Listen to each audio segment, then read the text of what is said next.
स्वागत है आप सभी का। कैसे हैं आप सभी लोग। उम्मीद करता हूं आप सभी लोग अच्छे होंगे और अपने एग्ज़ाम की तैयारी बेहतर तरीके से कर रहे होंगे। तो दोस्तों इस वीडियो में देखने वाला हूं एनटीपीसी का जो 23 जून को पेपर हुआ है। ठीक है, 23 जून फर्स्ट शिफ्ट का जो पेपर हुआ है उसका ए टू जेड सभी जो क्वेश्चन हैं, जितने भी क्वेश्चन मिले हैं, सभी क्वेश्चन इस वीडियो में देखने वाला हूं।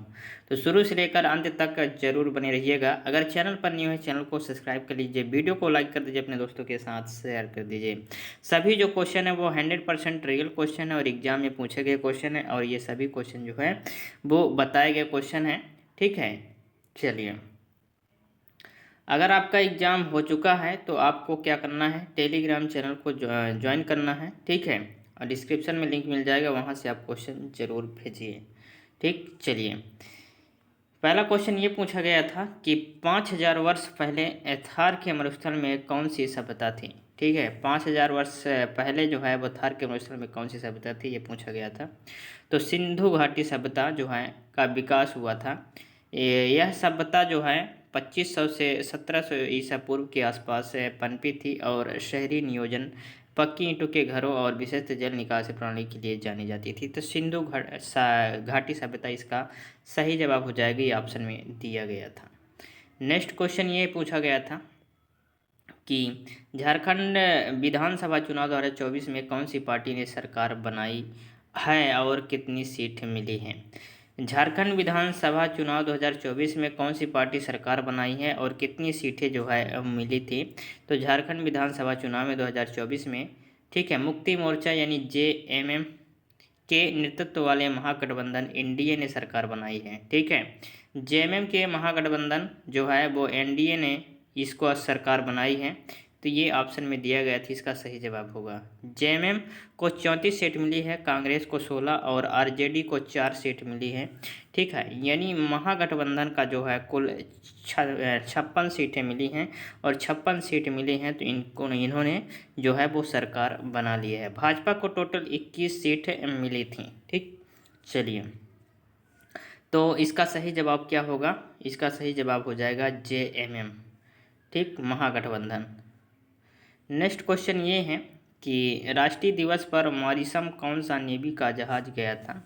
राष्ट्रीय दिवस पर मॉरिशम जो है कौन सा नेवी का जहाज गया था। तो मॉरिशम के राष्ट्रीय दिवस 12 मार्च 2025 पर भारतीय नौसेना का जहाज, ठीक है, आईएनएस इम्फाल गया था। तो ये ऑप्शन में दिया गया था, इसका सही जवाब हो जाएगा। यह जहाज जो है पहली बार मॉरिशम की राजधानी पोर्ट लुइस पहुंचा और 97वें राष्ट्रीय दिवस में भाग लिया। कौन से 97वें राष्ट्रीय दिवस में ये भाग लिया था। तो आईएनएस ऑप्शन में दिया गया था, इस क्वेश्चन का सही जवाब हो जाएगा।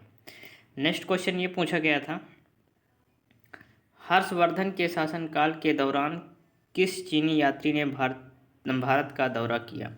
हर्षवर्धन के शासन के दौरान किस चीनी यात्री ने भारत का दौरा किया, ये पूछा गया था। तो इसका सही जवाब क्या होगा। तो इसका सही जवाब हो जाएगा वेन्सांग ने, यानी ऑप्शन में ये दिया गया था, इसका सही जवाब हो जाएगा। नेक्स्ट क्वेश्चन ये पूछा गया था कि यूरोपीय पॉलिटिकल कम्युनिटी समिट 2025 का कौन सा संस्करण था। ठीक है, यूरोपीय पॉलिटिकल कम्युनिटी समिति 2025 का कौन सा संस्करण था। तो ये है 2025 का छठा संस्करण। तो ये ऑप्शन में दिया गया था, छठवां संस्करण है, जो 16 मई 2025 को, ठीक है, अल्बानिया की राजधानी तिराना में आयोजित हुआ। कब हुआ, 16 मई 2025 को अल्बानिया की राजधानी तिराना में ये आयोजित किया गया था। छठा संस्करण है। ठीक है, तो ये ऑप्शन में दिया गया, आपका सही जवाब हो जाएगा। नेक्स्ट क्वेश्चन ये है कि 2025 में सबसे छोटा डीएनए किस में खोजा गया। 2025 में जो है वो सबसे छोटा जो डीएनए है वो किस में खोजा गया। 2025 में सबसे छोटा डीएनए जो है डेनिसोवन प्रजाति के ड्रैगन मैन की हार्विन झोपड़ी के दांतों पर जमा कैल्सीफाइड डेंटल प्लाक से खोजा गया। ठीक, वैज्ञानिकों ने इसे प्लाक के डीएनए से मिलाकर डेनिसोवन की पहचान की और अब तक के सबसे छोटे और प्राचीन डीएनए की सैंपल में से एक है। ठीक, तो 2025 में डीएनए की ठीक है, डेनिसोन की प्रजाति के ड्रैगन मैन की हरित पर ये जो कैल्शियम जेंटल जो प्लैक है ये खोजा गया, ये ऑप्शन में दिया गया था, इसका सही जवाब हो जाएगा। नेक्स्ट क्वेश्चन ये पूछा गया था कि विद्युत बल्ब का फिलामेंट किसका बना होता है। विद्युत बल्ब का जो फिलामेंट जो अंदर दोस्त ये बल्ब के अंदर जो है ये जो फिलामेंट लगा होता है, ठीक है, ये किसका बना होता है। तो टंगस्टन धातु का बना होता है, ये ऑप्शन में दिया गया था टंगस्टन धातु। इसके बारे में और जान लेते हैं। तो टंगस्टन जो है में उच्च गलनांक होता है। क्या होता है? उच्च गलनांक, जो इसे प्रकाश उत्पन्न करने के लिए उच्च तापमान पर गर्म होने पर पिघलने से रोकता है। इसका जो गलनांक है वो काफ़ी हाई होता है, इसलिए जो है पिघलने से ये रोकता है। नेक्स्ट क्वेश्चन ये पूछा गया था कि ठीक है, breaking rows and barrier memory of ये जियोलिस्टिक एंड माउंटेनर पुस्तक किसके द्वारा लिखा गया। तो ये लिखा गया सुदीप्ता, ठीक है, सेन गुप्ता के द्वारा ये लिखा गया। इसको आपको ध्यान रखना है। नेक्स्ट क्वेश्चन ये पूछा गया था कि भारतीय संविधान का कौन सा अनुच्छेद धर्म के प्रचार प्रसार के अधिकार से संबंधित है। चलिए, ये पूछा गया था। तो भारतीय संविधान का कौन सा अनुच्छेद है जो धर्म के प्रचार प्रसार के अधिकार से संबंधित है। तो अनुच्छेद 25 में कहा गया है कि सभी व्यक्तियों को अंतःकरण की स्वतंत्रता और धर्म को अबाध रूप से मानना, आचरण करने और प्रचार करने का ये रूप से हक होगा। ये जो है वो ऑप्शन में दिया गया था, इसका सही जवाब हो जाएगा। वीडियो पसंद आ रही तो वीडियो को लाइक ज़रूर कर दीजिए। चैनल पर नहीं हुए चैनल को सब्सक्राइब आपको करना है, और ऐसे ही ऑथेंटिक पेपर की एनालिसिस पाने के लिए दोस्त आपको सब्सक्राइब जरूर करना है। ठीक है, नेक्स्ट क्वेश्चन ये पूछा गया था कि यूपीएससी संघ सेवा है ना, संघ लोक सेवा आयोग ने अपनी वार्षिक रिपोर्ट राष्ट्रपति को किस अनुच्छेद के तहत प्रस्तुत की है। तो यूपीएससी संघ लोक सेवा आयोग ने ठीक है, अपनी वार्षिक रिपोर्ट राष्ट्रपति को किस अनुच्छेद के तहत जो प्रस्तुत किया है। तो 323 अनुच्छेद के तहत ये जो है वो प्रस्तुत किया है। तो ये ऑप्शन में दिया गया था, इसका सही जवाब हो जाएगा। आप अपना आंसर की ज़रूर मिलाइए। ठीक है, पश्चिमी तटीय मैदान किसके बीच है। तो पश्चिम तटीय मैदान जो है किसके बीच है। पश्चिमी घाट और अरब सागर के बीच स्थित है। यह मैदान उत्तर में गुजरात से लेकर दक्षिण में केरल तक फैला हुआ है। ठीक है, तो ये ऑप्शन में जो है वो दिया गया था, इसका सही जवाब हो जाएगा। नेक्स्ट क्वेश्चन ये पूछा गया है, कुतुब मीनार किस शैली में बनाया गया था। कुतुब मीनार जो है वो किस शैली में बनवाया गया था। तो कुतुब मीनार को मुख्यतः इंडो इस्लामिक वास्तुकला शैली में बनवाया गया था। तो ये जो है इसका सही जवाब हो जाएगा, इंडो इस्लामिक वास्तु शैली। ठीक है, वास्तुकला शैली ये ऑप्शन में दिया गया था, तो इसका सही जवाब हो जाएगा। नेक्स्ट क्वेश्चन ये पूछा गया था, भारतीय संविधान के अनुच्छेद के द्वारा संसद को यह अधिकार प्राप्त होता है कि वह नागरिकता से संबंधित कानून बना सकती है। भारतीय संविधान के किस अनुच्छेद के द्वारा संसद को यह अधिकार प्राप्त होता है कि वह नागरिकता से संबंधित कानून बना सकती है। तो अनुच्छेद 11, ठीक है, आर्टिकल 11 में यह कहा जाता है कि संसद जो है कानून द्वारा नागरिक के अर्जन और समाप्ति तथा नागरिकता से संबंधित अन्य सभी मामलों के संबंध में प्रावधान कर सकती है। इस अधिकार का उपयोग करते हुए संसद ने 1955 में नागरिकता अधिनियम पारित किया था। कब किया गया था? 1955 में। तो ऑप्शन में ये दिया गया था आर्टिकल जो है वो 11, तो इसका सही जवाब हो जाएगा। नेक्स्ट क्वेश्चन ये है कि पूछा गया था 2024 का G20 शिखर सम्मेलन किस देश में आयोजित किया गया था।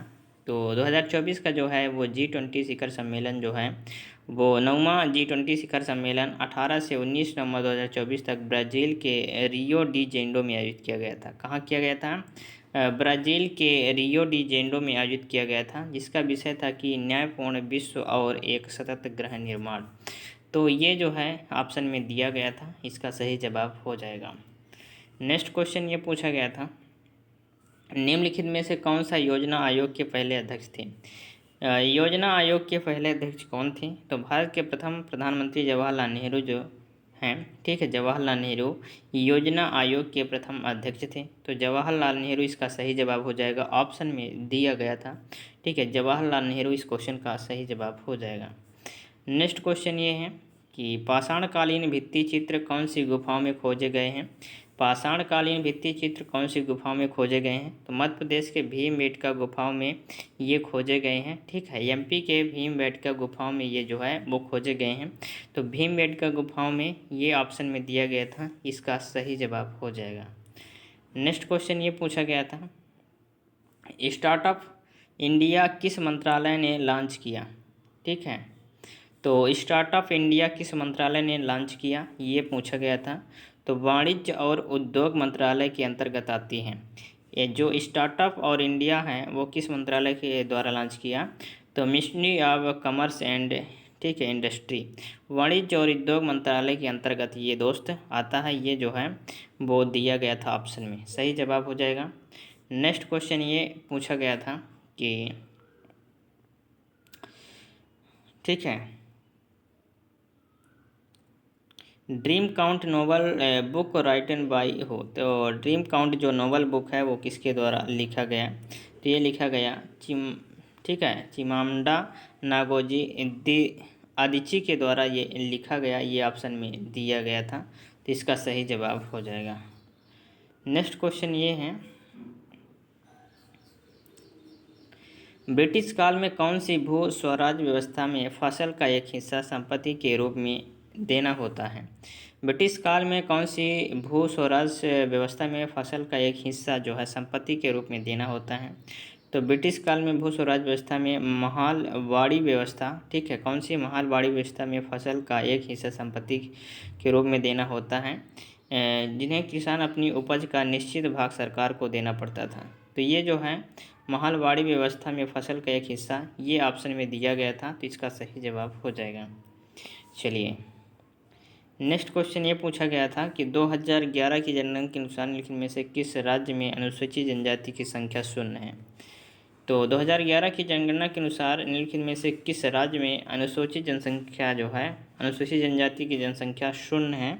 तो शून्य किस में थी? पंजाब में। ठीक है, अनुसूचित जनजाति की संख्या जो है वो पंजाब में शून्य के बराबर थी। ठीक है, यानी पंजाब हो जाएगा इस क्वेश्चन का सही जवाब। नेक्स्ट क्वेश्चन ये है कि कौन सी नदी बेसिन जनसंख्या से सर्वाधिक प्रभावित है? कौन सी जो नदी है वो बेसिन जनसंख्या से सर्वाधिक प्रभावित है?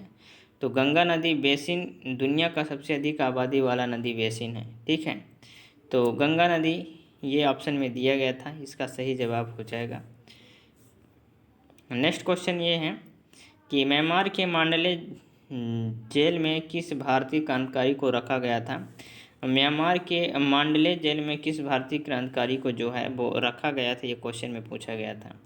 तो बाल गंगाधर तिलक को रखा गया था। किसको रखा गया था? बाल गंगाधर तिलक को, ये ऑप्शन में दिया गया था, इसका सही जवाब होगा।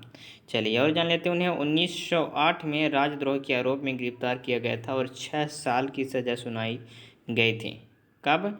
1908 में राजद्रोह के आरोप में गिरफ्तार किया गया था और 6 साल की सज़ा इन्हें सुनाई गई थी।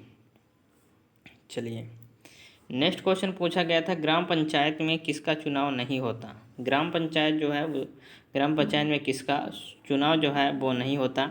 सरपंच का चुनाव होता है। आप सभी को पता है ग्राम पंचायत में पंच का भी चुनाव होता है, लेकिन जो सचिव होता है, ठीक है, ग्राम पंचायत में ग्राम सचिव, ठीक है, जो सचिव होता है जिसे आप सेक्रेटरी बोलते हैं, ग्राम सचिव का चुनाव नहीं होता। ठीक है, यह पद नियुक्ति द्वारा भरा जाता है, जबकि ग्राम प्रधान और वार्ड सदस्यों का चुनाव होता है। ग्राम प्रधान यानी सरपंच और वार्ड सदस्य यानी पंच का जो है वो चुनाव होता है, लेकिन सचिव का चुनाव नहीं होता। ये ऑप्शन में दिया गया था, तो इसका सही जवाब हो जाएगा। नेक्स्ट क्वेश्चन ये है कि वंदना कटारिया जिन्होंने हाल ही में अपनी सेवानिवृत्ति की घोषणा की, किस खेल से जुड़ी थी? तो वंदना कटारिया जिन्होंने हाल ही में अपनी सेवा यानी रिटायरमेंट ली है की घोषणा की, किस खेल से जुड़ी हैं? तो भारतीय महिला हॉकी टीम की दिग्गज खिलाड़ी, ठीक है, वंदना कटारिया ने 1 अप्रैल 2025 को अंतर्राष्ट्रीय हॉकी से संन्यास लेने की घोषणा की। तो ये ऑप्शन में दिया गया था, इसका सही जवाब हो जाएगा। नेक्स्ट क्वेश्चन ये पूछा गया था कि इनमें से कौन सा रोपण फसल का उदाहरण है? इनमें से जो है वो कौन सा जो है रोपण फसल का उदाहरण है? तो रोपण फसल जो है का उदाहरण चाय है। कौन सा है? चाय, चाय ऑप्शन में दिया गया था। इसके अलावा जो है काफ़ी, रबर, नारियल, काजू, केला आदि भी रोपण फसलें हैं। तो ये सारे के सारे जो हैं रोपण फसलें हैं। जो भी ऑप्शन में दिया गया रहा होगा, ठीक है, वो सही जवाब हो जाएगा। ठीक है, चाय दिया गया तो चाय इसका सही जवाब हो जाएगा। नेक्स्ट क्वेश्चन पूछा गया था, डच ने कोरोमंडल तट पर पुलिकट में अपना पहला टेक्सटाइल कपड़ा कारखाना स्थापित किया था। तो वर्ष 2010 में किया था। कब किया गया था? वर्ष 2010 में। इसका सही जवाब हो जाएगा। नेक्स्ट क्वेश्चन ये पूछा गया था कि शुंग वंश के बाद कौन सा वंश आया था। शुंग वंश के बाद जो है वो कौन सा वंश आया था। ठीक है, वीडियो अगर पसंद आए तो वीडियो को आप ज़रूर लाइक कर दीजिए। तो शुंग वंश के बाद जो है वो कांड वंश का शासन आया था। तो ये जो है वो ऑप्शन में दिया गया था, कांड वंश। शुंग वंश के अंतिम शासक देवभूमि की हत्या उसके मंत्री वासुदेव ने की थी, जिन्होंने फिर वह कांड वंश की स्थापना की थी। तो ये जो है, ठीक है, इम्पोर्टेंट फैक्ट है, इसको आप याद रखिए। चलिए, तो ये सारे के सारे क्वेश्चन जो हैं वो 23 जून फर्स्ट शिफ्ट के क्वेश्चन हैं, जो आपको मैं करवा दिया हूँ 23 जून फर्स्ट शिफ्ट के। सारे के सारे क्वेश्चन, जितने भी क्वेश्चन मिले हैं रीजनिंग मैथ के क्वेश्चन, ठीक है, जो हैं वो A to Z क्वेश्चन नहीं मिल पा रहे हैं, इसलिए उनको नहीं देख पा रहा हूँ। ठीक है, तो आपको जो है ये सारे के सारे क्वेश्चन जो है 23 जून फर्स्ट शिफ्ट के क्वेश्चन थे। वीडियो कैसी लगी दोस्त आपको कमेंट में ज़रूर बताना है, और ऐसे ही 100% एक्यूरेट एनालिसिस पाने के लिए आपको चैनल को सब्सक्राइब करना है और वीडियो को लाइक कर दीजिए। चैनल पर न्यू है, चैनल को सब्सक्राइब करके ही आपको जाना है। चलिए मिलते हैं नेक्स्ट वीडियो में, तब तक के लिए जय हिंद, वंदे मातरम।